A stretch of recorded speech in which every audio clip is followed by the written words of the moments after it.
अभी ये थोड़ा सही हो गया है तो हम इसमें टमाटर और हरी मिर्ची डालेंगे।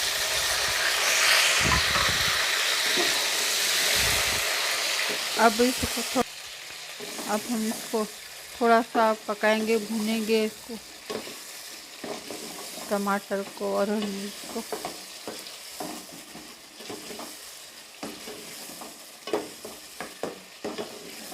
जीरा भी डाल सकते हैं आप।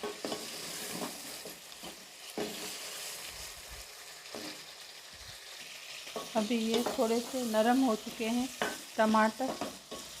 अब इसमें लोबिया और नमक और लाल मिर्च जो हमें डाली वो हम इसको डालेंगे। अब इसको अच्छे से 2 से 3 मिनट तक अच्छी तरह से भूनेंगे ताकि इसका